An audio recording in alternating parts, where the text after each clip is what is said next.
What is this fucking thing called again? We'll see what happens. All right. The podcast. In 3, 2, 1. Welcome to episode 1. We'll see what happens. The podcast, the long-awaited podcast from me, Chris Mitchell, your host.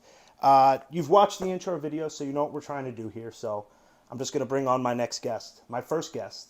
At Citi Field, he needs no introduction. Here he does. Here he does, so we'll give him a little bit of an intro. We're not at Citi Field. Good. Hey, true to the we'll see what happens. I'm on the wrong page. The manifesto. We're wheeling and dealing already. We're off to a fabulous start. We are. Now, you guys know him from locally, his commercials with SNY. You know him on field with the Mets at Citi Field. On ice, sidelines with the Rangers, the Knicks, tossing you T-shirts. I know him as one of my best friends for 20 years. He's also the co-host of My Boyfriend Loves Bravo, one of my favorite podcasts. It is, reluctantly, a Bravo fan now too. It's the worst. I like it. I like it. No, it's the best. I'm lying. I'm totally lying. He's a doctor. No, he's an actor. He's a doctor. No, he's an actor playing a doctor, moron. No, seriously though, he's an actor. He's a writer. He's my writing partner, one of my writing partners. But like I said, one of my best friends for the last 20 years. No. We met in Pennsylvania, worked at the same camp, and it's, bromance ever since. You'll always be my CIT. Thank you. I'm happy to have you on here. Hey, I'm doing more work for free. Hey, we love it though. Eventually it won't be free. That's the best part. Ladies and gentlemen, they, them, whatever you want to go by, we don't care. We do because we love you, but we don't care. We Drew love you either Giacalone. way. Thank you. Thank you. Thank you. I just rolled over your intro of my name. That was the most Drew thing ever. No, they don't need to know my name. I'm going to talk over you. No. Now, if you are looking, though, on Instagram, because go check out his photography. It's at Andrew Giacalone. Andrew Daniel Giacalone. I had to do the whole pompous name. Who is this guy? I don't know. Drew. Yeah. See. Andy, as we don't call him. No. God, I hate that. There was a kid on my block when I had to have been very young when I was living in Virginia. And this kid was named Andy, and I hated that fucking guy. Can we curse on this? Oh, yeah. I hated that fucking guy. And from that point on, and his real name was Andrew also, and from that point on, if anyone ever called me Andy, I was like, shut the fuck up. You're not calling me Andy. It's sullied for you. Oh, no, I get that. I get that. Our buddy, I won't give out too many last names, but our buddy Frank hates being called Francis because there was a Francis that he had grown up with. And that didn't like. Yeah. It's always that one kid that ruins everything. Yeah. And I get that bad. So I think Andy Toy Story. You would, but that also and was The Office. This, of course, and also Andy Dwyer. Yes. But this is all post. We're going Andy Fuckhead, who lived on my block on Crick Hollow Court in Richmond, Virginia. True. We're going. Yeah, you're in Virginia pre Toy Story. Well. Or when were you? I was in Virginia when Toy Story came out, but this was before. This was at this point before. So Toy Story came out. What was it? 95, I think. So I lived. Yeah, that sounds right. I lived on Crick Hollow Court from like 88 to like 90 or something. 91.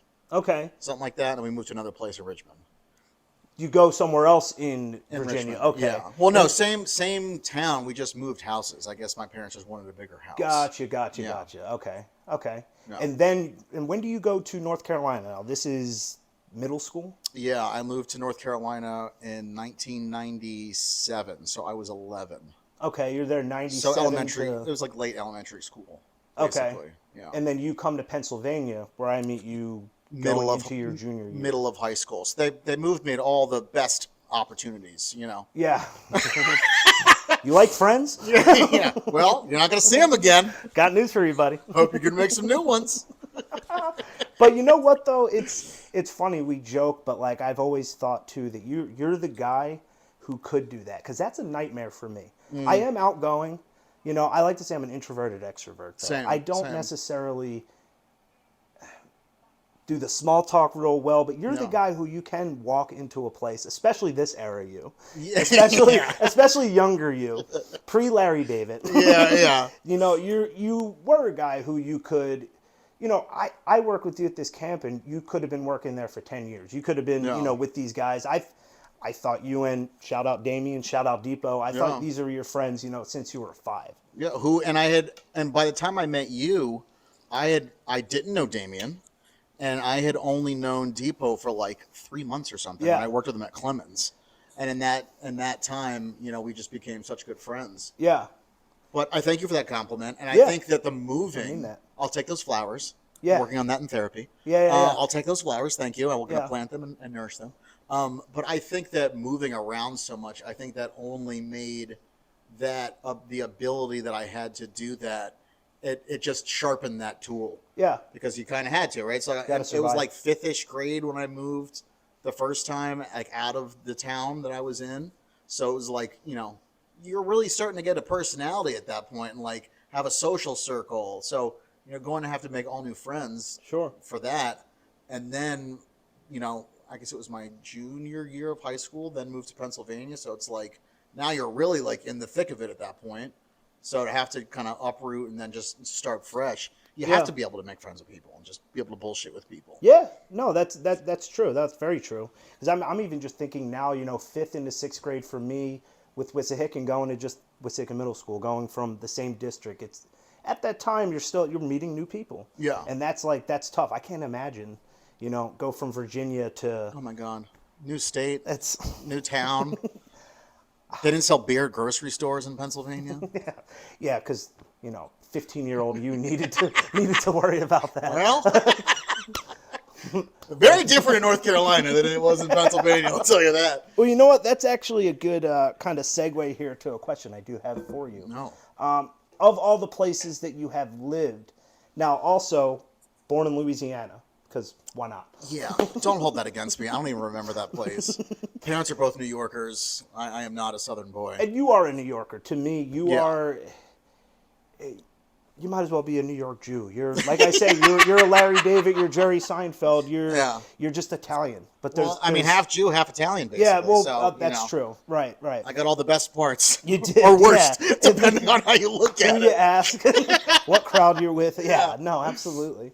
What would you say? You know, forget about New York because we know that's the obvious answer for you. Yeah. This is where you're choosing to live. Of those places, where was your favorite area, favorite region to live? To live. Fondest we'll go fondest memories then also, because that could be kind of That's separate. tough, though, because I had different places that I was in different stages of my life, really. But I feel like I would say North Carolina just because the Outer Banks is there. Yeah. That's like my favorite place on the planet, Outer Banks Yeah. Beach. I've been going there since I was like 3 or 4 years old. Love OBX. Yeah, OBX is just the best. And, you know, the people in North Carolina are fun. Mm-hmm. You know, it was a fun place to grow up. It was a fun place to, you know, start partying for the first time and you know, Sure. all that kind of stuff. I shouldn't have been partying. I was way too young. But then also you want to say like Pennsylvania, right? Because so many of I feel like all my core, I should say it's a tie between North Carolina and Pennsylvania because I think all my core people really came from those two places. I really don't keep in contact with, you know, kids that were my friends that only lived in Virginia for those first, you know, however many years that was. Sure. But my formative years were really spent in North Carolina and Pennsylvania. So Yeah. I have to really say those places, I think. What's the most glaring difference outside of alcohol? Because for the Pennsylvanians, you know, just a quick little thing, Pennsylvania is not alcohol friendly. No. If you want liquor, you have to go to the Pennsylvania store. You have to go to the government, wine and spirits. They finally got better. You can finally get 6-packs at restaurants and stuff, but this was never the case. So No. with the exception of beer, liquor, you know, what would you say is the biggest difference between the two? Because we're talking, you know, Northeast versus South. Sure. There's going to be those. And I'm sure I'm not the first person to point this out, but I think the biggest difference is how people interact with each other. Sure. Down south, let's say that I hated you. To your face, 90% of the time is, oh, bless your heart. How you doing? Oh, that you are a great man, Chris Mitchell. And as soon as you walk away, that I heard that motherfucker didn't go to church this weekend, and he was frolicking around with all kinds of floozies. He was. He was. And up north, what you see is what you get. Sure. If I don't like you, fuck you very much. Goodbye. Yeah. Kind of thing. Yeah. And I appreciate that because it's less guesswork for me. Sure, absolutely. Yeah. Yeah, that fake nice versus the, just not nice. Yeah, and it's We're not not to nice say up that here. Northeastern people aren't nice. They're very nice. They may be nicer than Southern people, honestly. But also, we're not going to bullshit you if we don't like you. Mm-hmm. Some of the nicest people I've ever met, I could be I'm not saying I'm one of the nicest people I've ever met, but I could be in a bad fucking mood on the subway. If there's a woman trying to, with a stroller, trying to get up the steps, hey, you need help? Sure. Maybe sure, I even say it aggressively. I don't know. It depends on the kind of mood I'm in. But I got to help that person out. Yeah, for sure. Northeastern people are just as nice. We're just honest. Yeah. We're honest about how we're feeling. Yeah, absolutely. I've always kind of seen, especially, and it's very glaring in New York, especially, you throw in the subway, everything, like you're saying, subway situations, I'm happy to give you directions where you're going. If I can help you, I'll help you. Yeah. But if you're in my way, don't just stand. Yeah. I'm liable to, maybe run through you. Yeah. And that I and feel not like feel that's, bad. Yeah, and no, you should know better. You should just don't be there. But more than happy to help, anyone carry their stroller, make someone's day a little better. But you're right that there's, I could see that. I could see that because you lived in Florida for a while. I'm sure Yeah. it was that sort of same situation down there. There is definitely some parts in Florida, people in Florida you'll meet that'll have that very southern feel. Yeah. 'Cause as you know, Florida is like, especially where I was. Shout out Tampa Bay. Shout out St. Pete. Where you're getting south, so it's not quite that Florida, Georgia, but you still, a manager of mine at Wawa was from Mississippi. Yeah. She was, the amount of times, and she never said it to me, shout out Brenda, bless your heart, but I've heard Bless her your say heart, that. Brenda. Brenda kept it real with me because she knew I kept it real. Yeah. But, you're going to, most Southern people I met were my time, I would say, living in Florida, working at Disney. Again, some of the nicest people. Yeah. Some really, good people. And the niceness isn't always fake either. No. The niceness is also very genuine at some times. Sure. But this is one of my favorite stories to tell. When I went down to Florida for spring training, I stopped. So I was in Jacksonville visiting a friend. Took the drive down to Port St. Lucie to go see the Mets. On the drive down, I stopped at Chick-fil-A. Now, to Chick-fil-A in New York, hi, how can I help you? I'll take this. Great. Do you want a drink? Yeah. Okay, awesome. Here's the total. Not in Florida. Florida, I pulled up, walked in. Hey, can I get the number 2 combo? All right, you would like the number 2 combo. Now, would you like that deluxe that comes with cheese, tomato, lettuce, and your choice of a side?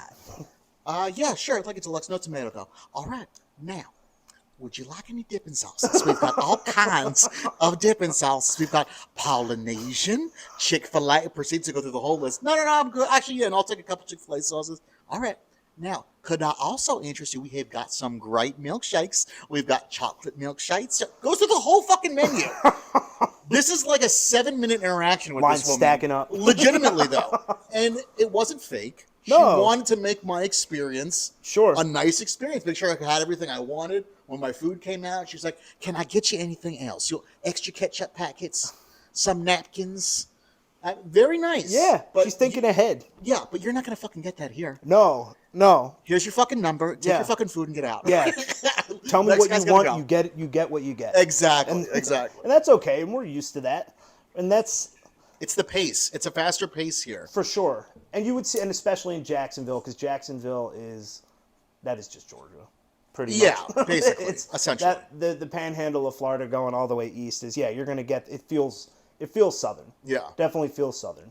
Honestly, though, shout out Jacksonville, too. I met some people in Bonnaroo who had nothing but bad things to say about it, but I don't believe them.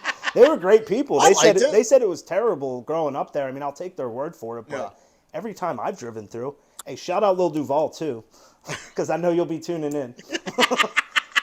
Gotta My tag boy him now in the Lil comments. Duval. Also love driving down there because the speed limit, it's like 75 Yeah. on the freeway, but everyone's doing 100. Like, you're going slow if you're not doing at least 90. I Literally. loved that. Yeah. Mm-hmm. Love that. Downside with Florida is it's a downside and upside because, again, we're not necessarily used to it because we're used to the Northeast, very local driving. Mm-hmm. Everything's a highway. Yeah, true. But like you said, once you're on that highway, 275 in Tampa Bay, same thing. If you need to go, from south to North St. Pete, you're able to go 100 miles an hour if you want it. Flying. And if you're not going 90, you need to get in the slow lane. The people in the slow lane were going 75. Yeah. 80. Oh, absolutely. Absolutely. Florida's wild when it comes to cars. No inspections. Really? No inspections. So next time you're down there and you now know this, just look at the trucks you'll see. And yeah, it tracks. Absolutely. I did not know that. I was 8 years old. That's great. Florida's just, we trust you. Yeah. Why? Your emissions aren't going to be bad, ruin the environment. It's fine. So much more makes sense now why we've destroyed this planet. Yeah, absolutely.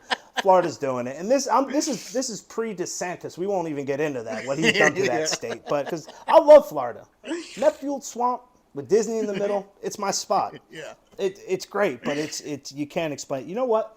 This is a great time to ask you. Fuck, marry, kill. Okay. This is honestly. And you'll see why, because two of them, actually, all three of them currently live in Florida. Oh, wow. Now that I think about it. Wow, what a great transition. Fuck, marry, kill. All right, let's go. George Zimmerman. Casey Anthony. OJ Simpson. Wow. Oh, wow. We'll see what happens. Yeah, this is crazy. I mean, wow, there's a lot to process here. Fuck, marry, kill. I feel like I have to kill. What's the first guy again? George Zimmerman. I feel like I'm killing Zimmerman. Fair. I think this is so ridiculous, but it's so great. I'm gonna fuck Casey Anthony. Okay. Yeah, I'm gonna fuck Casey Anthony, and then I'm gonna marry OJ. Yeah. And I feel like I'm doing that because I don't think OJ would kill me.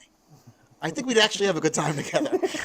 Because I feel like he's one of those guys that, like, yeah, he murdered 2 people, but also, like, if you get him, like, you're just having fun. Yeah. I think he's fun to be around, I feel like. If your name's not Ron Goldman. Exactly. Yeah. As long as you're not Ron Goldman, you're probably okay. And he's not killing anybody anymore. No, just armed robbery. The one that got him in jail, which is just insane. Yeah. I mean, now I'm second guessing myself at this point. Would he kill me? I feel like maybe he would. I think OJ would like you. I do. Yeah. But I can get on people's nerves, though, too. And you know what? Not to talk ill of the dead or anything. I mean, she was married to him at one point. That's his ex-wife. That's what the thought I just So had. he loved her. Yeah. You know what? Fine. I'm locking it in. Locking him in. Yeah, okay. I gotta lock it in. Okay, so we're killing George Zimmerman. Yeah. We're fucking Casey Anthony. Yeah, just for the story. Shout out Casey. It's interchangeable fucking and marrying Casey Anthony and OJ. Okay. It's a 50-50 on both of those. Very similar to your co-host and girlfriend. Is that what she, yeah. What did she co-host say? of his podcast, Tiff. Shout out Tiff. Shout out to Tiff. We're shouting out everyone. What's up, girl? So she would, and hers is very actually similar to mine, and I'll tell you mine in a second. But she's fucking George Zimmerman. Oh, wow. She's killing Casey Anthony, and she's marrying OJ. And there's one caveat for OJ, and it's the tax bracket. Her exact words. Does he have money? He has money. He does? This is why I wanted my phone available. Oh my God, there it is. I can't imagine that he has money at this point. He has probably more than you're gonna think.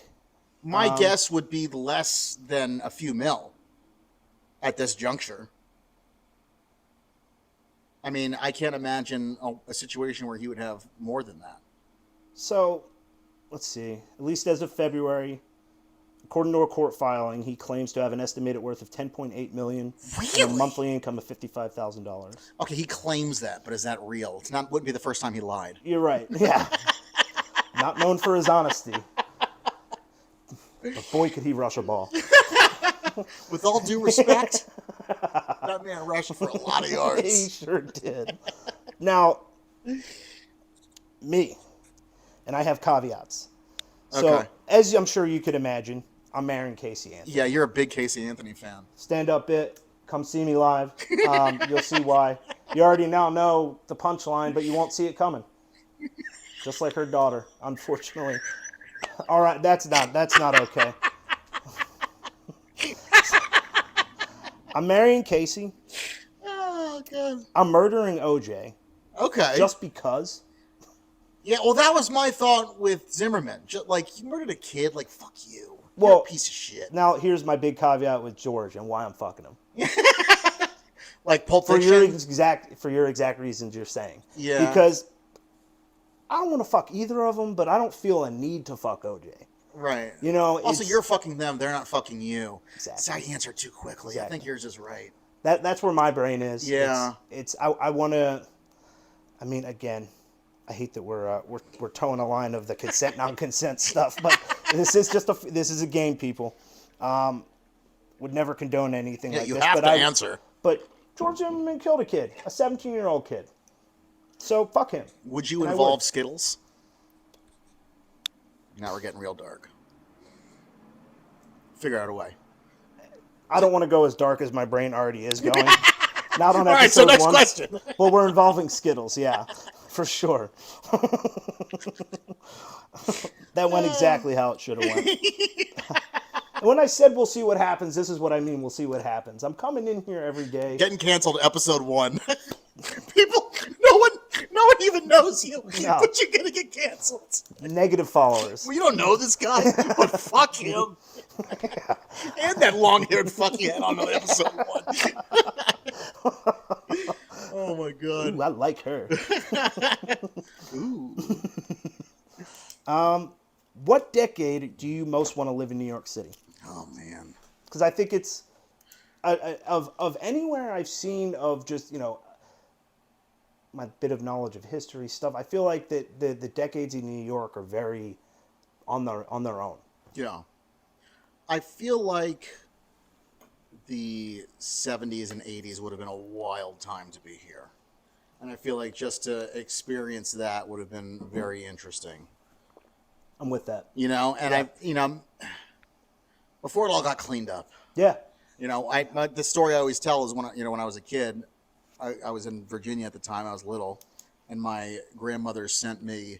I had chicken pox, so she sent me a VHS of a bunch of movies she had recorded off the TV for me that I could watch. One of them was Muppets Take Manhattan, which was made in like the early '80s, I think. Maybe mid '80s. Yeah, but I remember vividly seeing, that movie opens up and it's like dirty '80s New York, and me as like a 3 or 4 year old, I remember being like, oh, I want to be there.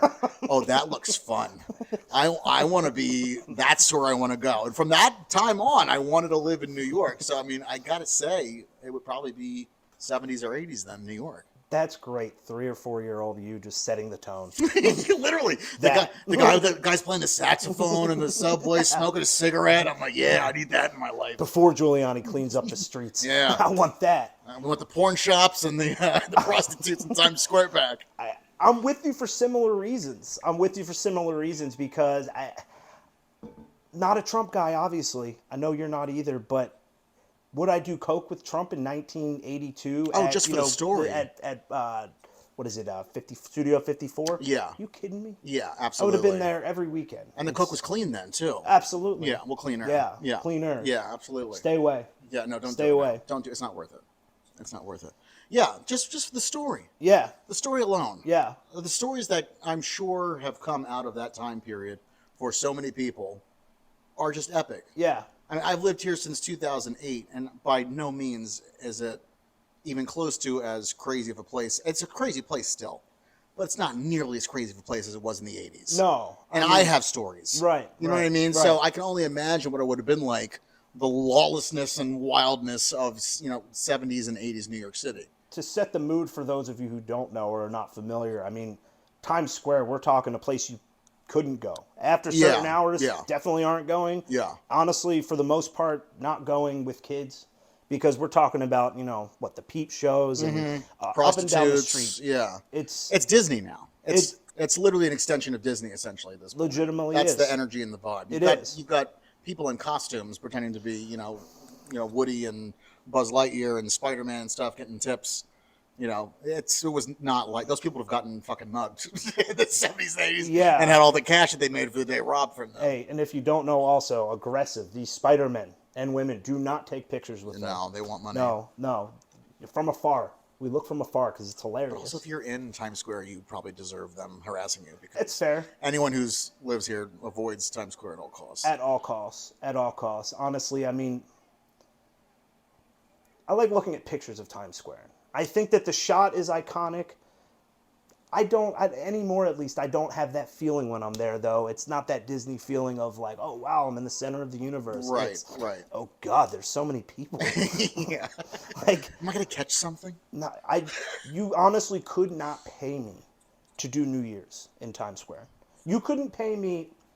Okay, well, here we go. What could they pay you to do Times Square on New Year's? It's not going to be as high as it. I'd say $1,000. So we went from. I'm thinking about it for 500. You could not pay me to do time. I'd do it for 500. 3 seconds later. I've done. You fucking coward. I am. I absolutely am. And honestly, my number's probably around the same. I would never want to do it. But if someone said to me, Drew, I'm going to pay you well, no, that's an all-day thing now that I'm thinking about it. Because you got to get there at like I'm backing 9 off in the of morning. 500 also. Okay, Yeah. now I might even be backing off of 1,000. If we're talking, actually, if I'm going getting a good spot, This is a full day's thing. You can't go pee. You know what I mean? It's a thing. I'm out the way my bladder is. Yeah, I'm out. I think I'm bumping it up to 5. $5,000? Yeah.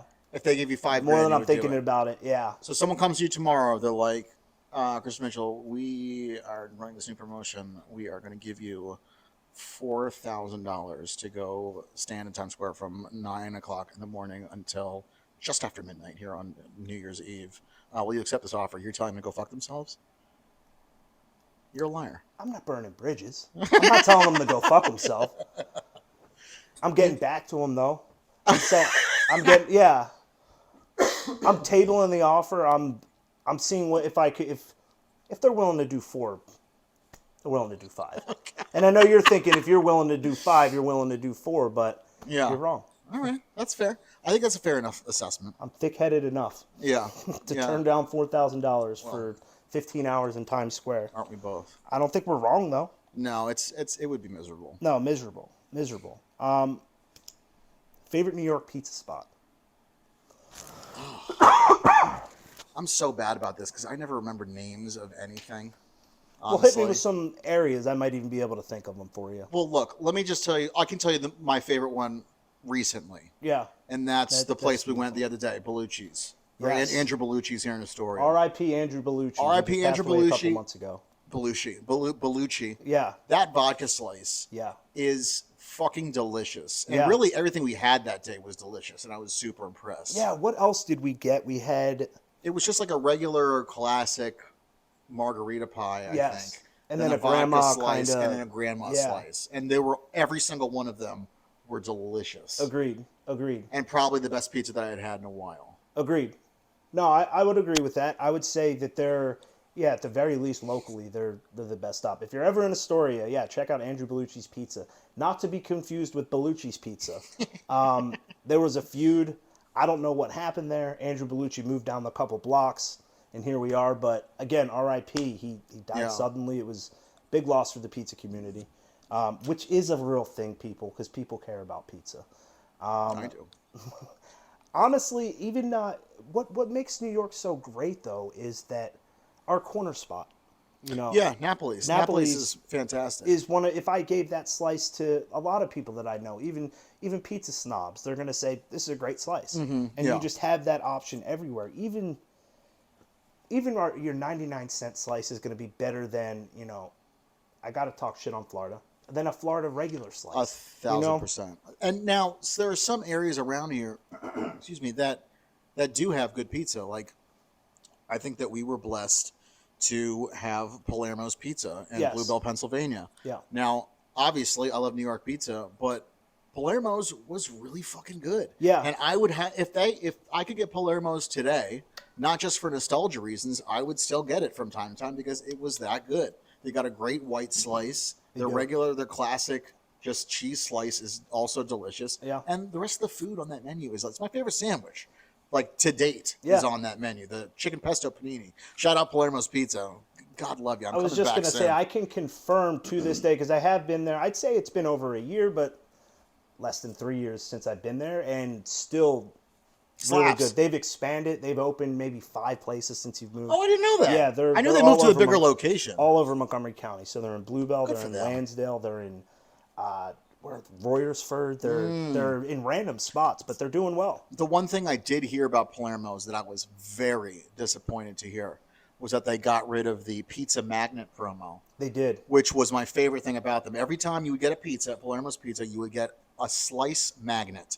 And once you put all the magnets together and it formed a full pizza, you got a free pizza.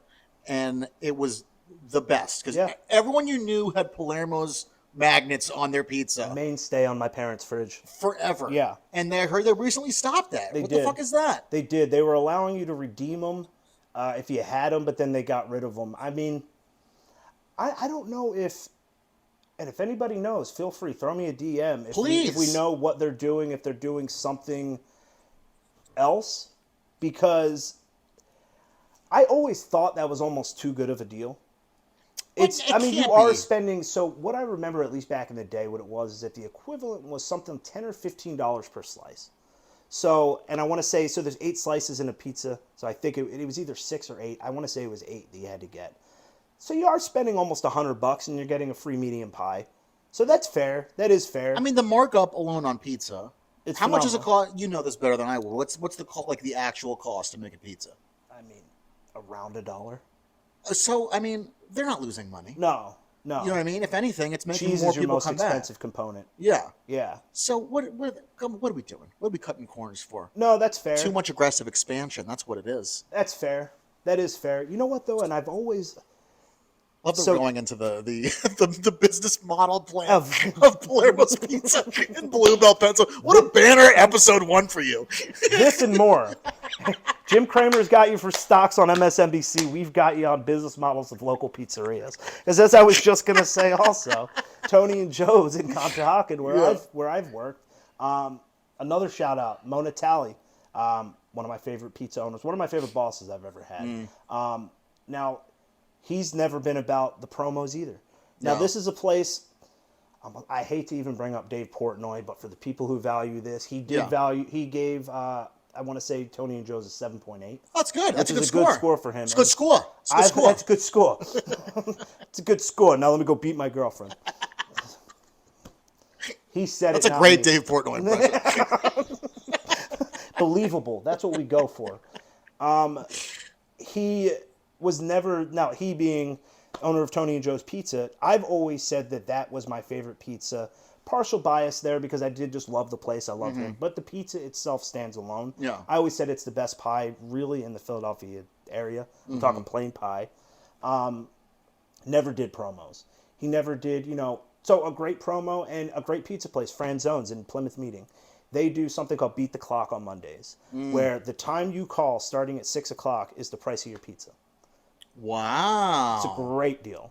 Me and my roommates in Conshohocken, we Starting at would what time? 6 o'clock. Wow. So we're calling at 6:30, and we're getting 4 pizzas for $24, 4 large pies. Wow. We had pizza for a week. Now, see, that promo, I would think, would more affect your bottom line than the Palermo's Pizza magnets. Agreed.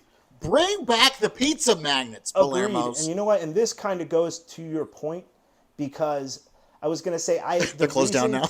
No. The reason that Tony and Joe's we didn't do that stuff is we didn't need the promos. We didn't need the, I'll call them a gimmick. Not the Franzones really does either because they're also a very busy place.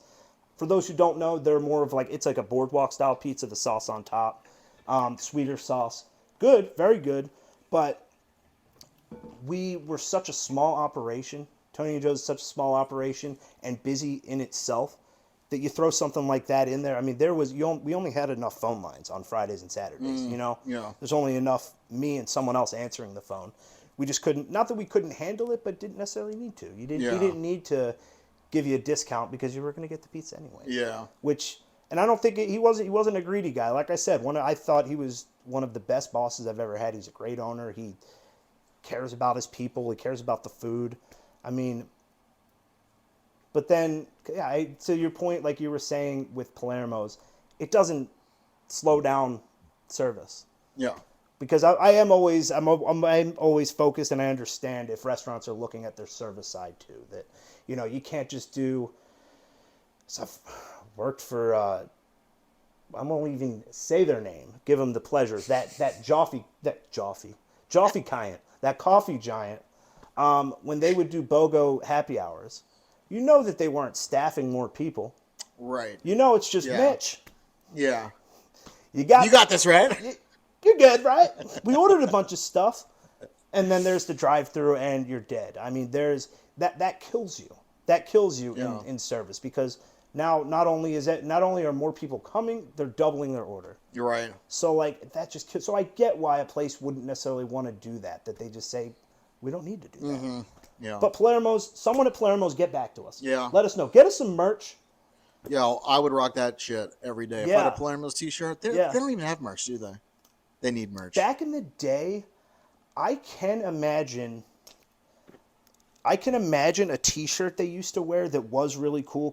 So I'm going to go way back. You remember the original Palermo's? Next to the firehouse. Yeah. So I remember it from when they had a real tiny place. It was a house. That whole intersection. I can't wait for you to go back to Bluebell. It is completely different. That building's not there. Oh, wow. Most of those buildings, so behind where Palermo's is now, is 3 city blocks, essentially it's a shopping mall. Wow. There's a bunch of that's where this unnamed coffee giant also was. There's a Chipotle. There's Bluebell, Pennsylvania, formerly Pigeon Town. For those who didn't know. Little trivia fact for you. Bluebell. Yeah. You didn't need to know. Historical area. George Washington took a poop there once. Several places. I have always said that, though, that I love history. I love the history of that area especially, but I do love that it really is, if George Washington took a shit anywhere. Yeah. That made news. There's a plaque. That made news. There is a plaque. George Washington wiped his ass here once. Let's pivot.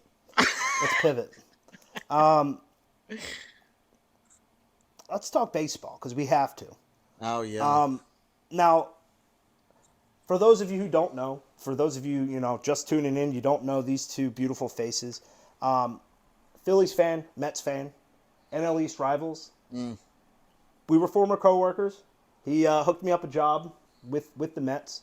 There's a fun fact about me also. Very fake Phillies fan. I've worked for the Braves. I've worked for the Mets. Phillies, hit me up. How do you feel about the Mets this year? I've heard some rumblings. I'm not as optimistic as I've been in the past. I feel like this year is probably going to be, barring the overperformance of a few players, I think this is going to be more of a transition year while we're building the farm system. I think that if they didn't make a whole bunch of huge signings, or try to make a whole bunch of huge signings this offseason, because they know that also.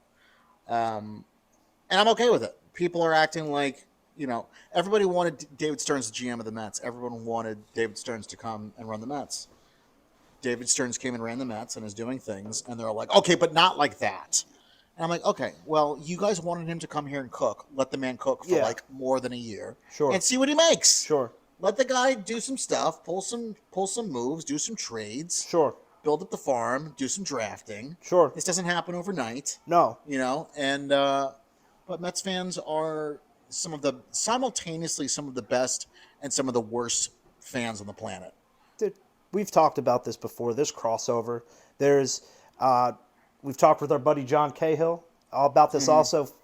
Philly, New York, Boston, basically the same place. Yeah. We joke that there's those couple of racist white neighborhoods too. There's there's crossover with the fan bases. There's kind of the same thing, because I was going to say, to that point of let your GM do stuff, Eagles fans didn't always like Howie Roseman. Right. Howie Roseman is essentially a god now. Yeah. Understandably. I love Howie. I think Howie's done great things. He's created this team, made us kind of who we are. Yeah. Well, if you don't let a guy cook, Yeah. you don't let him do his thing, and I think that's a problem that a lot of programs have on any level, is that you just don't let guys build something. Yeah. Well, people just want instant gratification. That's the thing. Right. That's the problem. This is we all have cameras on our iPhones. You don't have to wait for film to develop anymore. Right. You have to let people, you have to give people time to do what they're brought there to do. Sure. He just got here. So he's not who brought in Scherzer and no, Verlander. he is not. Now, No. do you think there's some hangover there with fans?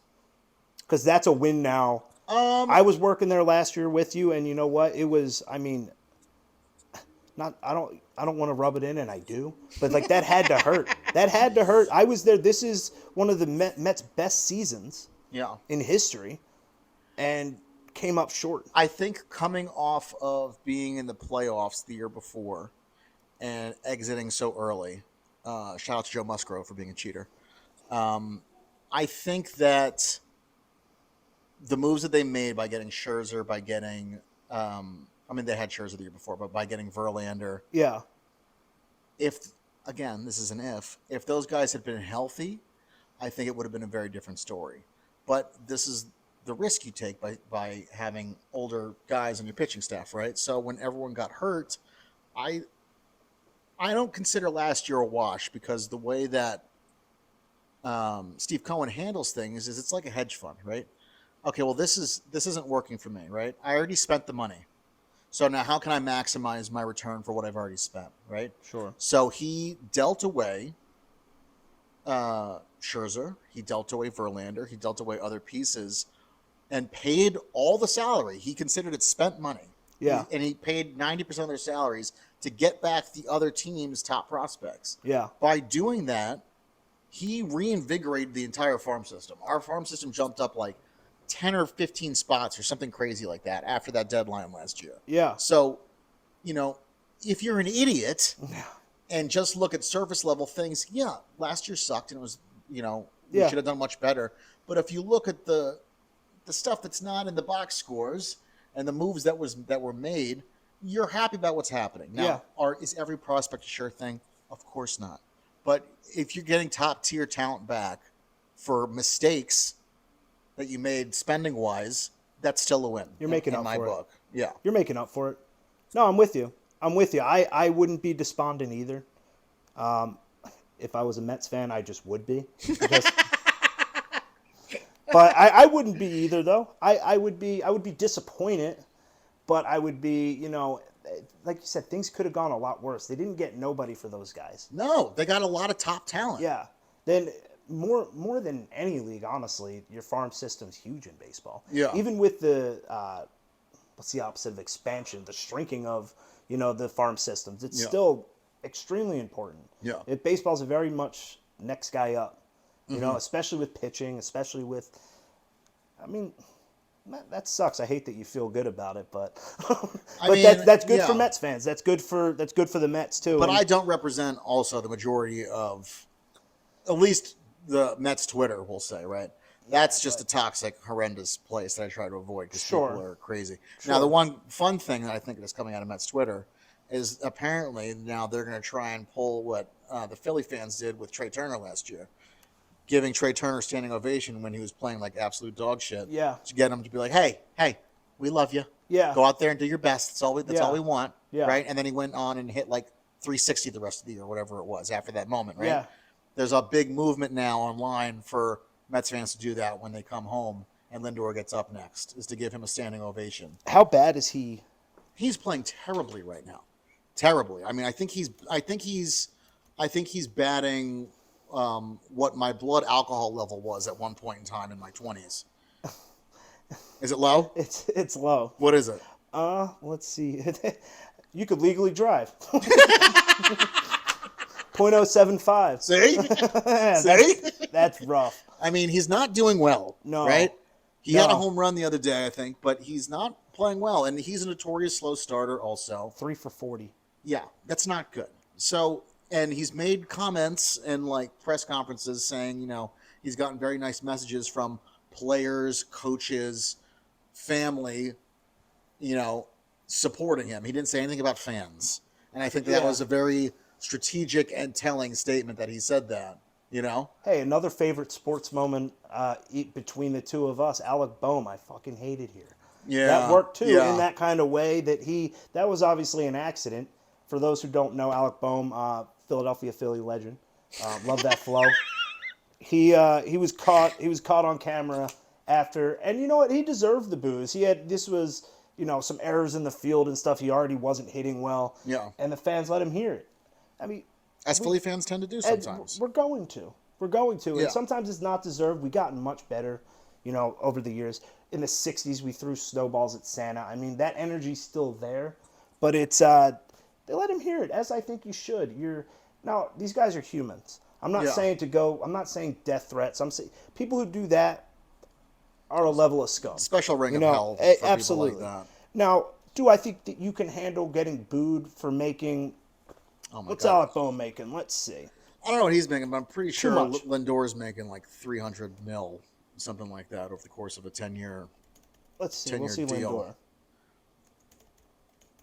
It's something along those lines. I'm pretty sure it's 300 mil. Yeah, he's 10 years, 341. 341. So he's making $34 million a year. Yeah. Yeah, your ego can handle it. Yeah, I don't. It you know, should. I don't necessarily feel bad for him. Like No. you got, not to be like this, but you signed up for this. Yeah. And you're getting paid handsomely. You're gonna hear people boo if you're not playing well.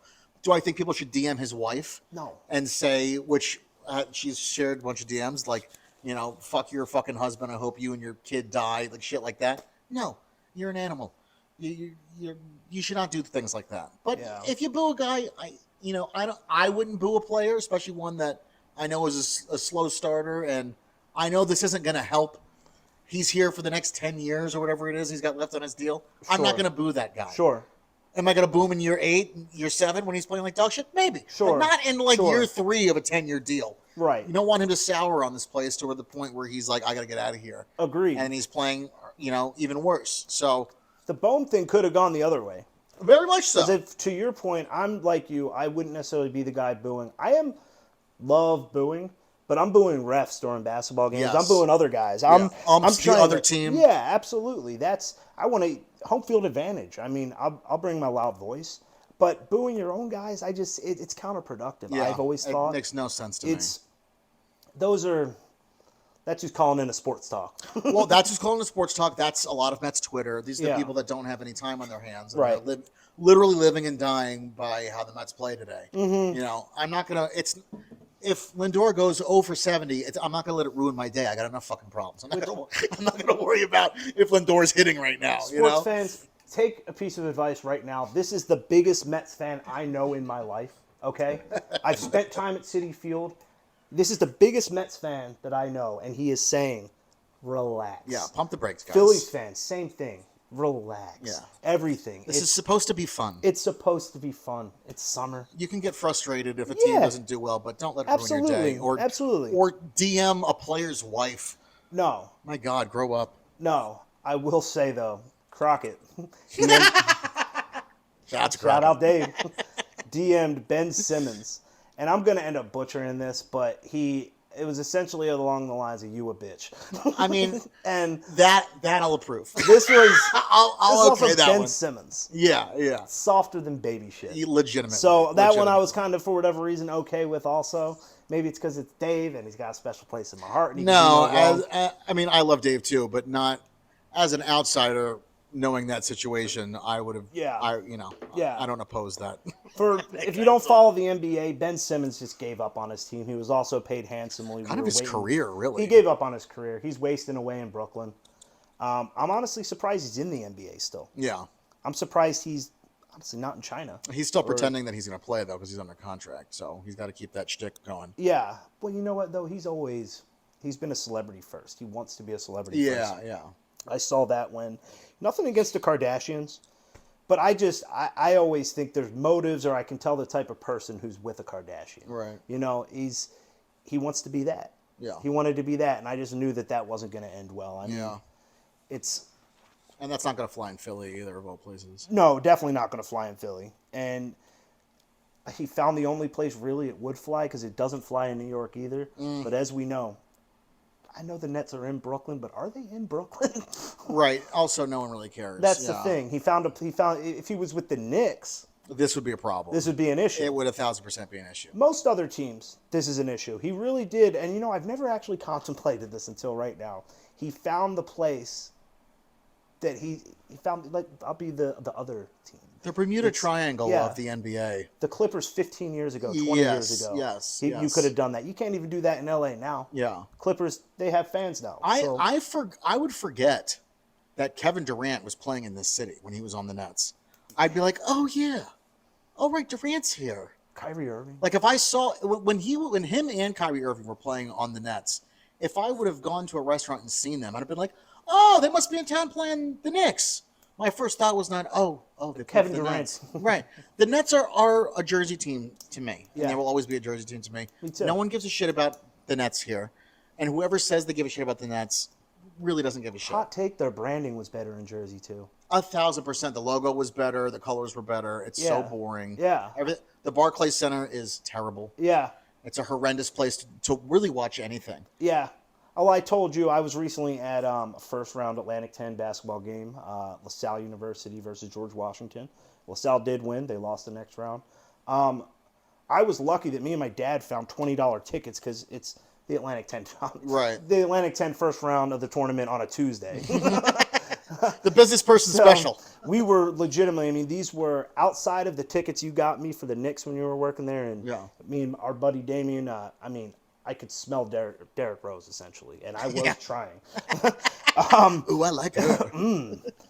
Now, my experience was different at the Barclays Center. Not that I think it's great, because I saw what the reviews are. I get what you meant. It goes straight up. But we were 3 rows off the court. Yeah, the lower bowl is not bad. Yeah.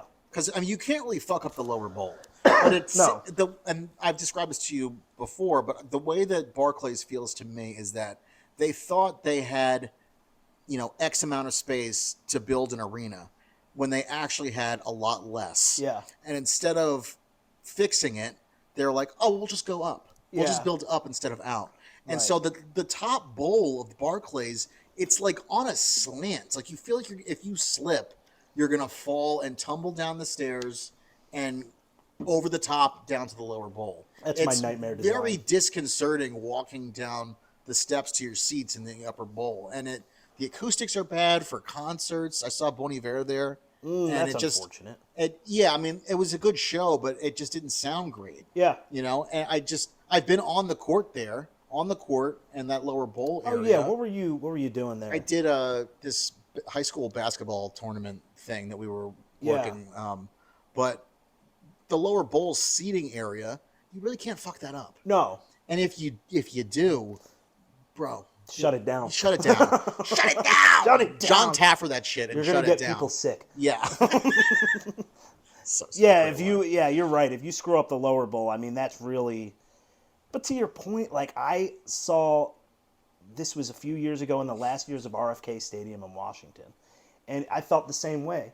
But this was a stadium that was built as a multi-use stadium in the 70s for baseball and football, so it had to be steep. Right. But we're talking about a state-of-the-art facility that was built less than 10 years ago, right? About 10, maybe 15, possibly. It's got to be sometime after 2010. That sounds right. That does sound right. Because I don't think that they were around when I first got here, so I think it had to have been sometime. Yeah, my guess is the early 2010s. Sometime. That sounds right. Is when that was formed. 2012. Yeah, 2012. That sounds right. Yeah. First of 8 consecutive sold-out shows by Jay-Z. Yeah, and that's, thank God for Jay-Z, because otherwise this place probably would have got shat on so hard. Yeah. No, that's Jay-Z true. Jay-Z made it cool. Yeah, that's true. That really has been their saving grace. He made bringing the Nets to Brooklyn cool. Yeah. They fucked up all the branding. They did. And, doing everything. It doesn't look good. It's all very boring. Yeah. And, it's just not a fun experience. Look, I work, as you know, at a cocktail bar in Brooklyn. We're allowed to wear hats. How many Nets hats? Oh, God. I'm sure it's few and far between. Zero. Yeah. Several Yeah. Yankees hats. Yeah. It's the Bronx. If still we're going for a New York thing, which I respect and everything, but that just kind of says it that like, and I'm not wearing. I've thought this over. I've talked with our other buddy Gavin, who works over there too. If anything, I'm wearing maybe a Brooklyn Dodgers hat. I'm not wearing a Nets hat. Because that has history to the Yeah. area with it, right? Right. No one who grew up in Brooklyn is a Nets fan. Yeah. They're all Knicks fans. Yeah, I don't remember going to games with my dad when I was 6. If you go to a Nets game, it does not look like locals are there. It looks like everyone who's in town visiting is there. Yeah. It looks like a Disney situation. Yeah. You're like, you know how like when you're like, you'll get this. You know, like when you're in the train, my favorite game on the train is tourist or lives here, right? And it's usually very easy to tell who lives here and who's a tourist, right? When you go to Nets games, tourist. It's just everyone. It's what it feels like. Yeah. No one gives. Very few of the people give you the vibe. Oh, they're from here, Yeah, sure. and they want to be here. That they're real fans. Sure, Not sure, like sure. I got $10 tickets on StubHub tonight, and yeah, exactly. So I just don't get it. I don't get how they've survived here, honestly. No, because they've also managed to not be good. Yeah. There's really been no saving grace for them. No. I love that this just turned into a Nets bash because like, but we really don't care. But Hey, like, we'll see what happens, am I right? But we'll see what happens. Who's your favorite player in Major League Baseball that isn't and won't be in the Hall of Fame? With the exception of Pete Rose, because we're getting Pete to the Hall. Favorite current player that won't be in the Hall? Anyone. Because mine that I'll give you is not a current. Who's yours? Mickey Morandini. He's just my favorite Philly. You think he belongs in the No, Hall? no. Not saying that they. I'm saying because. Well, now I'm thinking back because like favorite Philly might be Jimmy Rollins, and I think he'll be in the Hall of Fame.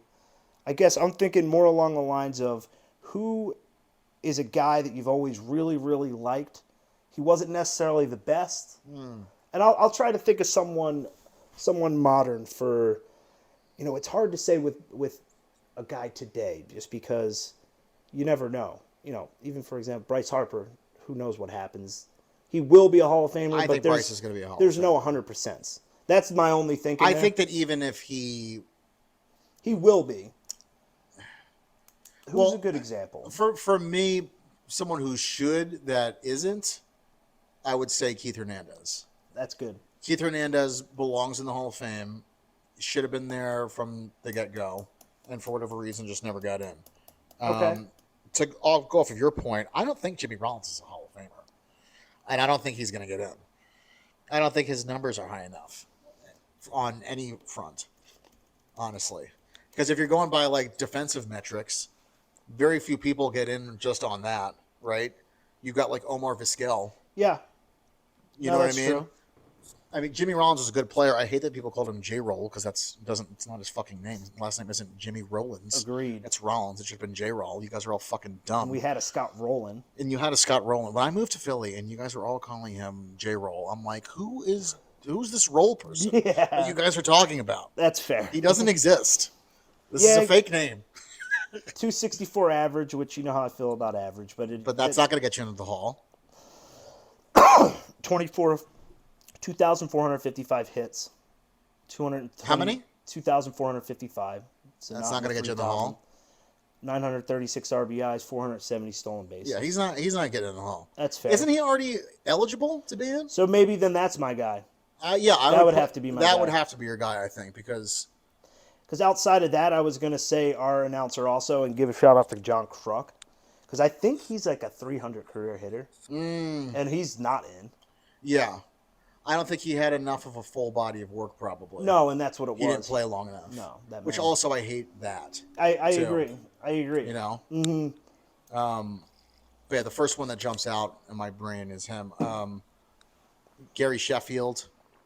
Love Gary call. Sheffield. He's not in the Hall. Good I'm call. really glad Fred McGriff just got in. I used to love Fred McGriff as a kid. Yeah, that's surprising that he just did because that's a guy that I think of as like borderline iconic type Insane. player. Yeah. Insane that he wasn't in the Hall, honestly. Yeah. Those are the big guys that I've thought of. I was so glad when he finally got in. Yeah. And you don't think, I mean, is Keith's time up? I think that he can technically still get in on the Veterans Committee. Like they can, like the players can, I think, vote him in. Yeah. Will they? I don't know, but he's got more Gold Gloves than like fucking anybody. So I And think I'll he needs tell to you, be in there. post-career, man, I've said it to you 100 times. I hate how much I like the Mets broadcast booth. It's the best in baseball, and I will. That's a hill. That's a non-homer view that No. I will die on that hill because Only way that I can watch Mets games is, if it's just Mets and a random team, yeah, I'll watch because honestly, they're okay to listen to. yeah, they're knowledgeable. They don't. They're not blowhards. Like if the No. team's doing poorly and they fuck up, Yeah. they'll call them on their shit. Yeah. A video came out recently of Todd Frazier talking about how he confronted Gary Cohen for ripping them on the air, and so it's not like Todd, get over it. legitimately though. It's Yeah, not, like you've said though, Gary's a local guy. he grew up a This Mets is what fan. you want. You want This is what you want. This is why it's the perfect booth. And I've said this 1,000 times, and I'll say it again here right now, so it's officially documented. It's the perfect booth in baseball. You have three guys. One, the play-by-play guy, diehard Mets fan his entire life since he was a kid. He had the radio in his bed listening to games when he was a child, right? Grows up, does the radio broadcast for years. Now becomes the TV guy, right? The two color guys. One, Keith Hernandez, one of the greatest offensive and defensive players of the Mets have ever had. Didn't get an MVP for them, but won the World Series. Top tier player, everyone respects his opinion. Ron Darling won a World Series for the Mets. Very good player in his own right. So you get the offensive and defensive perspective from Keith. You get all the pitching perspectives from Ron, and you get the view of the fan from Gary, who asks the best questions out of these guys. Yeah. That just makes for the best television. And you can tell that they're all good friends. Yeah. Which also you can't fake that. No. Right? So you get the best like banter back and forth, great laughing moments, great viral moments. It's top tier broadcast. Yeah.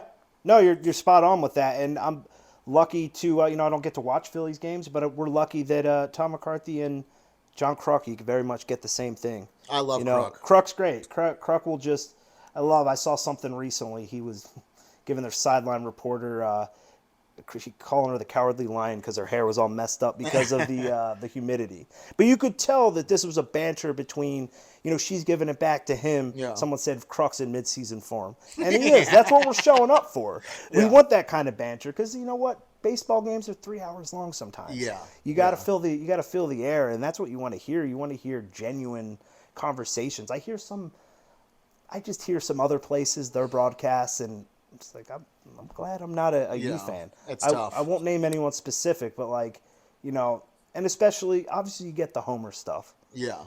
That's going to always happen. That's always going to happen. But I like when guys keep it real. Like you're saying, they keep it real. It's not interesting to me when it's just homers, Yeah. right? I want to hear what they're fucking up on. Yeah. Right? I want to hear when Keith thinks that some guy didn't, let up on that run to first because he's lazy. Yeah. And says that without saying it. Yeah. Or sometimes says it, Yeah. Like I want to hear that stuff because it's more interesting to watch the game from that critical eye. Agreed. Where I can also see something from the perspective of a player. Yeah. That I might not have seen before. Yeah. Right? Agreed. Not just like, oh, well, he tried real hard and he's a great player when he's playing like dog shit and being lazy on the field and not being a good teammate. Like, I don't want to hear that. That's Agreed. not interesting to me. No, and honestly, I have an example with. Do you remember Chris Wheeler? He was a Phillies color commentator No. with Harry Kalas. I remember Harry Kalas. Have you ever seen the video of in the booth when the Phillies won in '08? He's the guy in the background going like this. Yeah. Long story short, I was never a huge fan of his to begin with. I thought he was way too much of a homer. I really realized it. There's a game, and it couldn't have been more glaring. Chase Utley, Philly second baseman. Dan Ugla, Brave second baseman. Identical errors in the same game. Chase Utley goes first. He has his. Chris Wheeler. These things happen. Baseball's it's a long game. Yeah. These things happen. Ugla does it. Who I can't stand Dan Ugla. Yeah. Get a shirt that fits. But Chris Wheeler, you're a professional baseball player. These things can't happen. That's just not a heads-up play. It literally, I'd like to, Jamie, pull that up. If we could put that together, I swore they were identical plays. And it just was so, to your point, like, I'm not an idiot. Yeah. I Yeah. love the Phillies too. Of course, I love Chase Utley. Yeah. I don't need you to sugarcoat things for me. Yeah. An error is an error. It went from all these things happen to that can't happen because of the team. Because it's the That Braves. drives me crazy. Because it's the Braves. Drives me I crazy. hate the Braves. Those things can happen if it's the Braves. If it can happen to Chase Utley, it can happen Yeah. to Dan Uggla. Yeah, Like, exactly. You don't need to pander to me. I Exactly. hate pandering. Real quick one, because we could go on forever about this. So let's do this. Just a yes or no. Okay. Did steroids ruin baseball? No. Okay. No. I agree. No, I think it saved baseball. I agree. I think there's an argument to be made that it saved baseball. In the moment, it definitely did. It made it popular. It made it so much fun to watch. And the home run race of 1998 is one of my favorite memories of baseball as a child. I remember where I was when McGuire broke that record. Yeah. We kept like newspapers. It was like, and I'm a diehard. The reason I watch baseball is because of Ken Griffey Jr. And he was in that race for the first, 2 months of that season. It was a three-way between Griffey, McGuire, and Sosa, and then Griffey I can't remember if he got hurt or whatever it was, but he kind of just fell back and just became a two-horse race. But I mean, hands down, one of my favorite sports memories as a child was following that home run race. And you know what? The owners knew about it. The commissioner knew about it. They decided not to do anything about it. No, Barry's head just magically quadrupled in size. Legitimately. You can't go back with 2020 vision and be like, oh, this.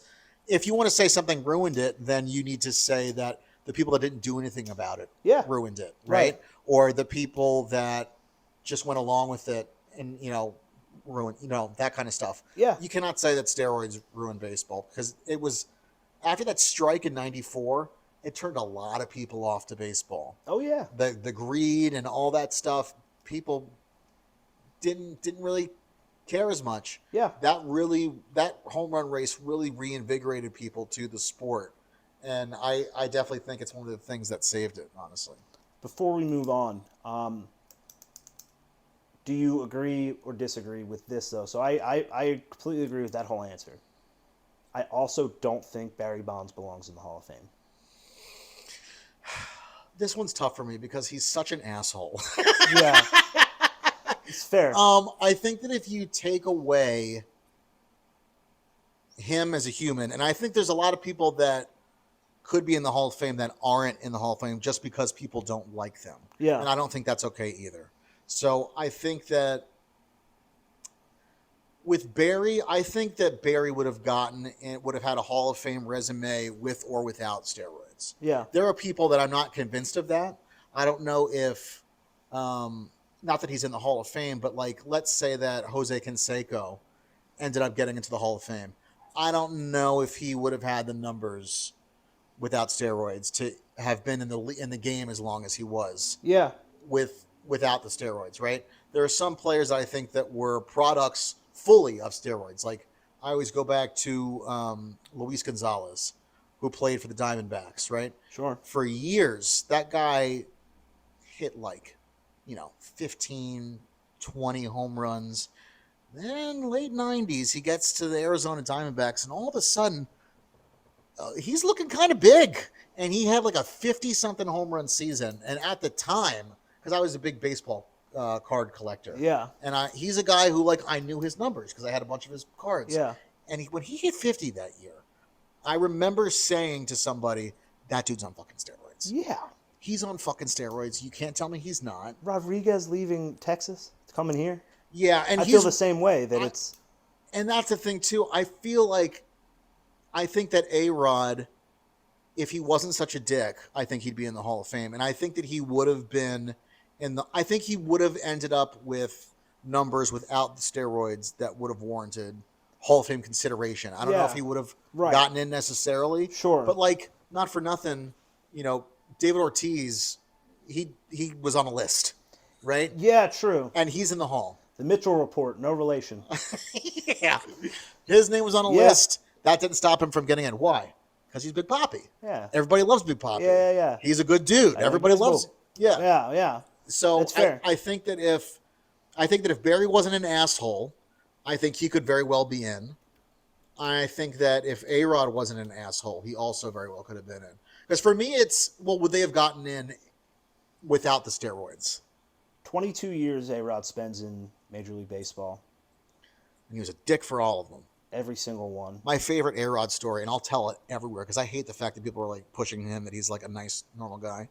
I think it was his cousin, was being interviewed, or not interviewed, what's the word when the police are talking to you? I can't think. Questioned? Yeah, just like questioned about like the steroid usage stuff. A-Rod literally pissed on the side of this dude's house to quote unquote mark his territory. Yeah. As like a warning, like don't talk about me. He's a dick. Yeah.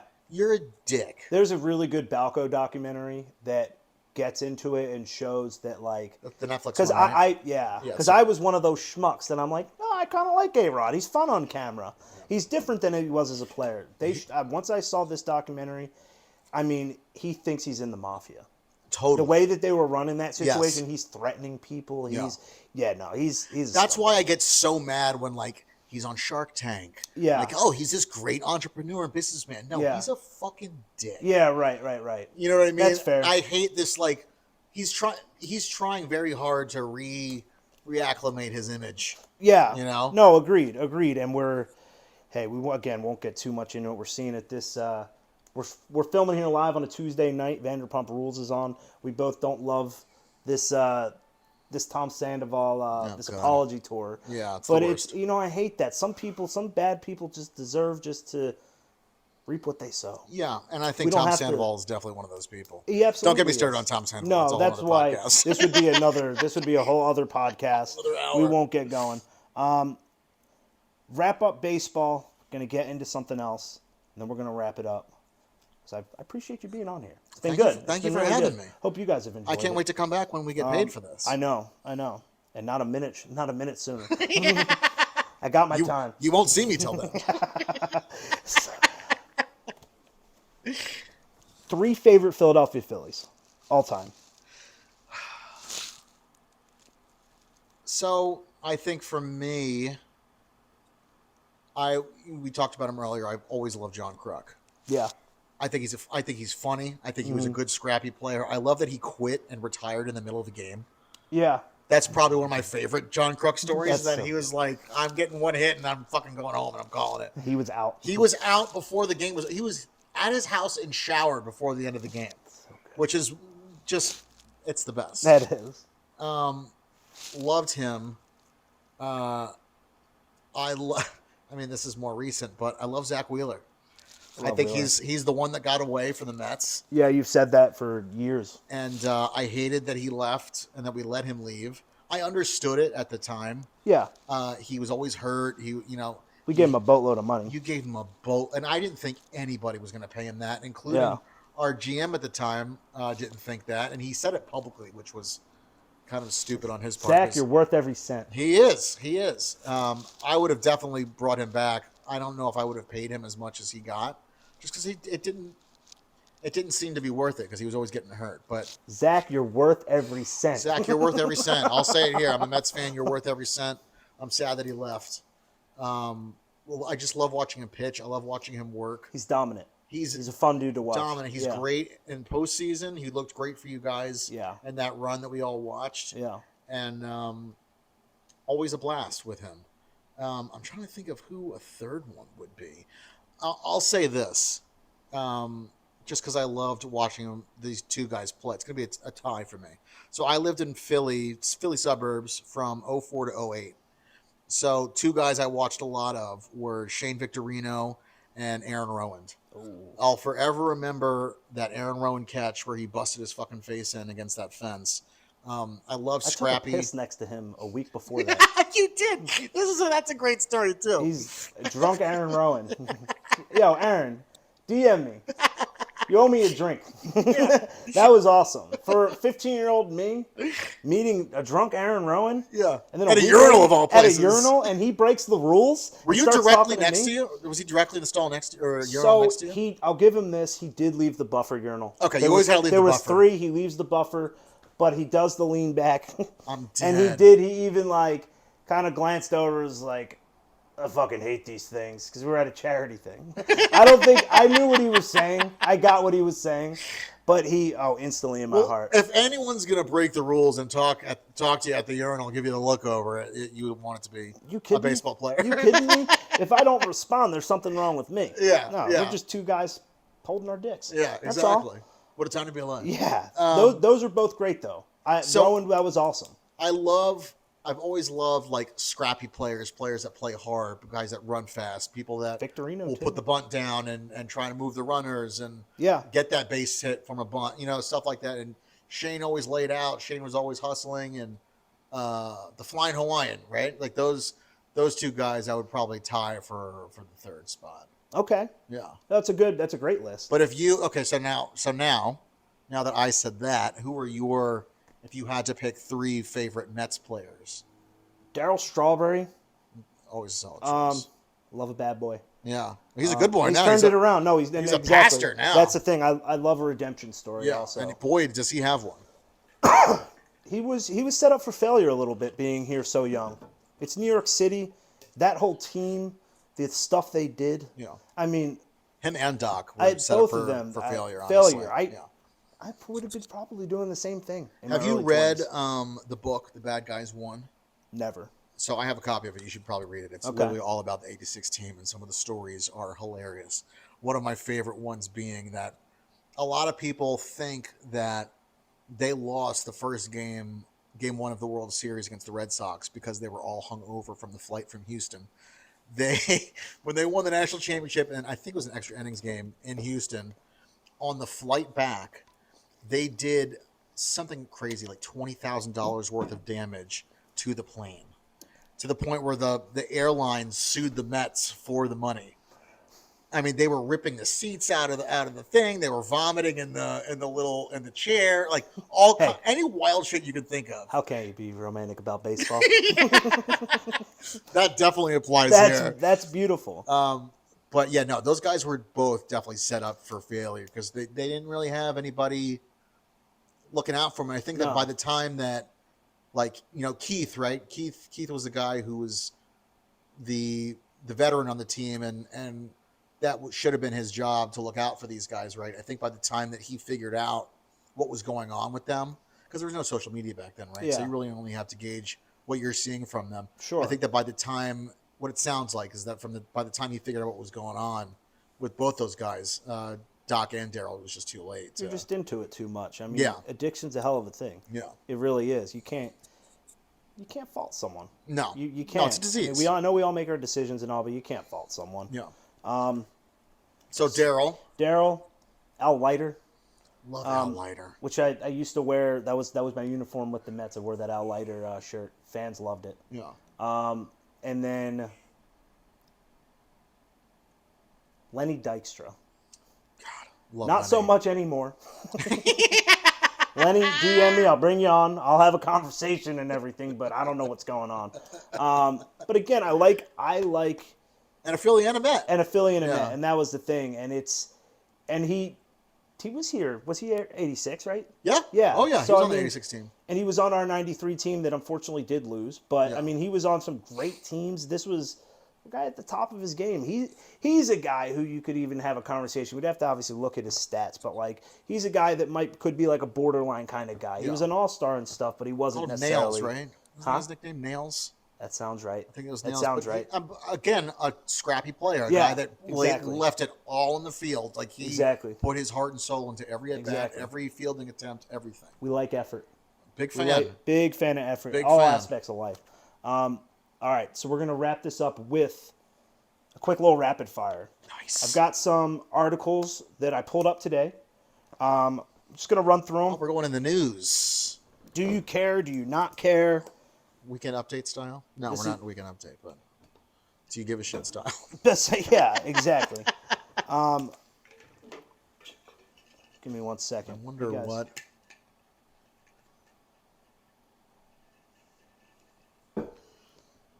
I hope Got one I more. hope I care.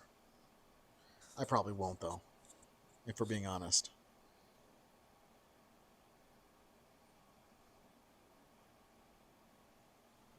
All right. Now we're good. UConn wins NCAA men's basketball championship over Purdue. Care or don't care? Yeah. I mean, it's cool. It's a back-to-back thing. That doesn't happen that much anymore, Yeah. really, right? I Yeah. mean, but I know. I don't Okay. care. Good. Yeah, don't give a shit. South Carolina defeats Iowa to win the women's NCAA national basketball championship. I want to care more than I do. Okay. That's fair. I want to try to start watching more women's basketball. Hey, fully support. Yeah. Fully women's sports on the rise. Love to see it. Yeah. Honestly, I was more invested in the women's tournament because my bracket was done for the men's. It sounds like everybody was too. Mm-hmm. So, and I have not been paying attention. I know like Caitlin Clark and all that, and I know New York has a very good women's, a very good WNBA team. Yeah, So maybe they do. this season, Liberty. maybe we'll pull up to Barclays. Yeah, truly though.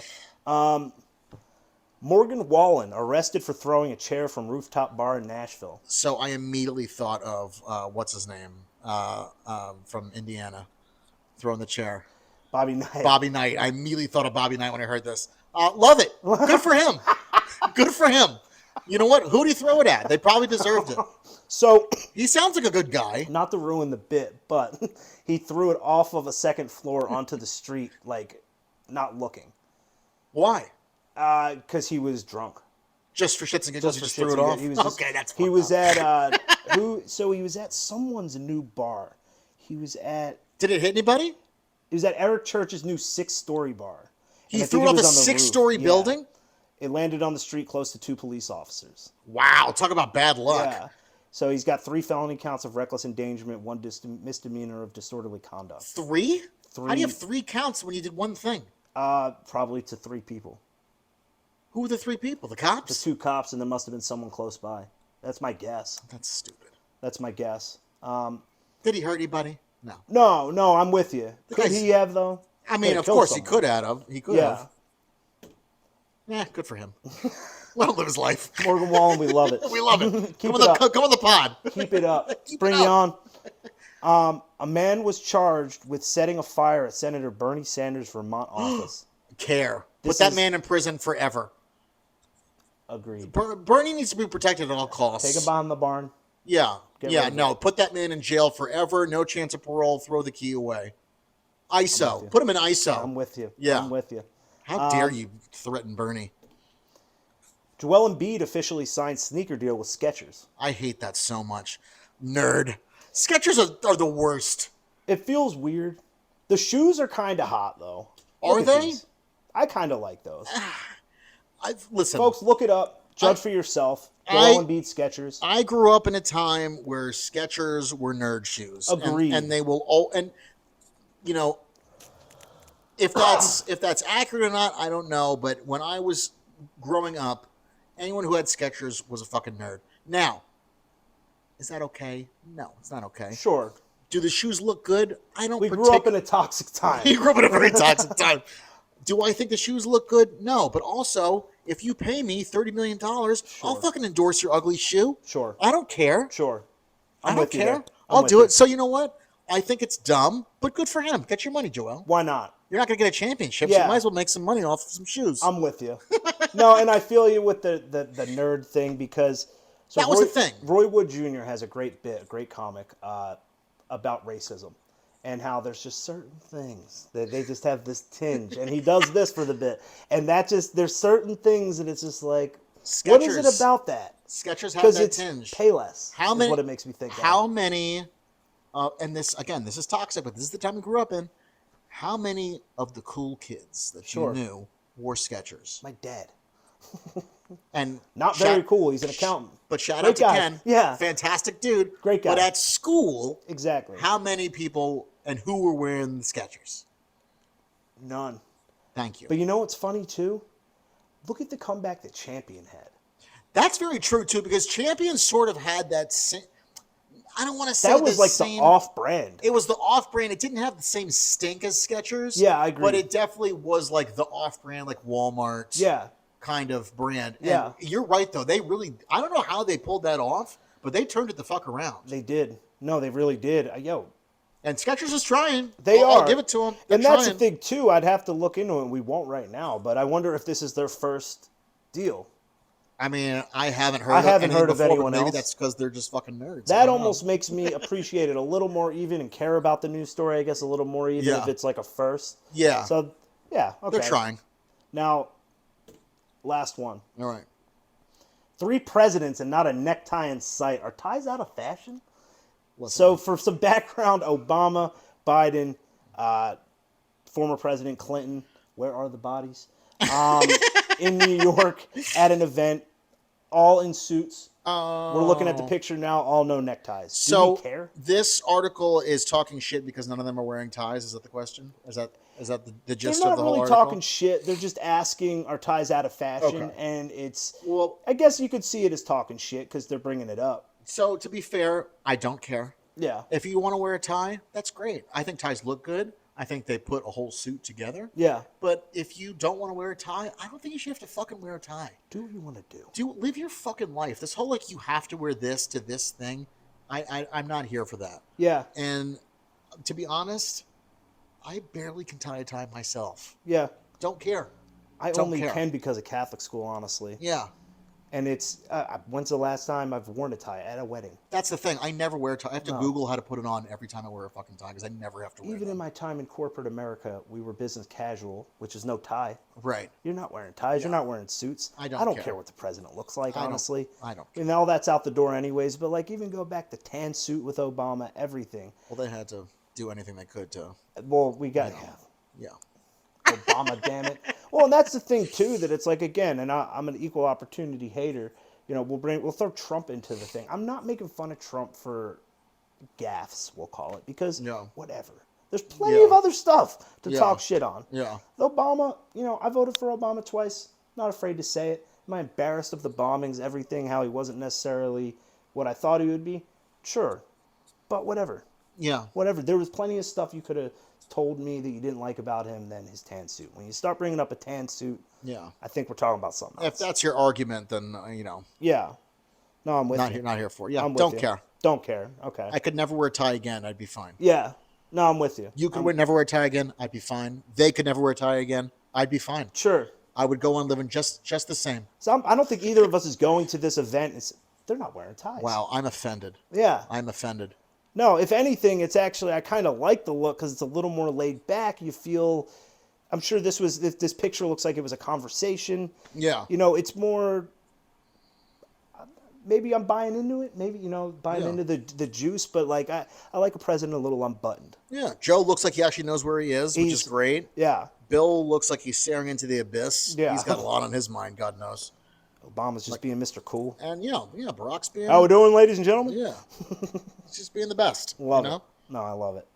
Hey, guys, that is our time. We saw what happens. It was great. Honestly, I hope you enjoyed it. I hope you enjoyed your time. I had a great time. Yeah. I have no idea what the hell we talked about. No. I hope I hit record. I think that's the gist, though. Yeah, I think this is what we're going for. Yeah, I'm here for it. I appreciate you guys tuning in, listening to us. I know another white guy with a podcast, another white comic with a podcast, but guess what? If you follow, you're gonna see. I have the microphone. Ladies and gentlemen, Drew Giacalone, one of my best friends in the entire world. Thank you for having me. I appreciate you, brother. Thank you, so much for coming on, guys. We'll do it again sometime. We're gonna do it again sometimes. I'm gonna see you guys sooner than you'll see him. He's gonna be back on though. Maybe we'll just run back the same questions. Yeah, we'll see if I have the same responses next time. This will be fun. Guys, we'll see you next time. Thank you so much. Nice, man. That was good. Good shit. Yeah, that was good. That was really good.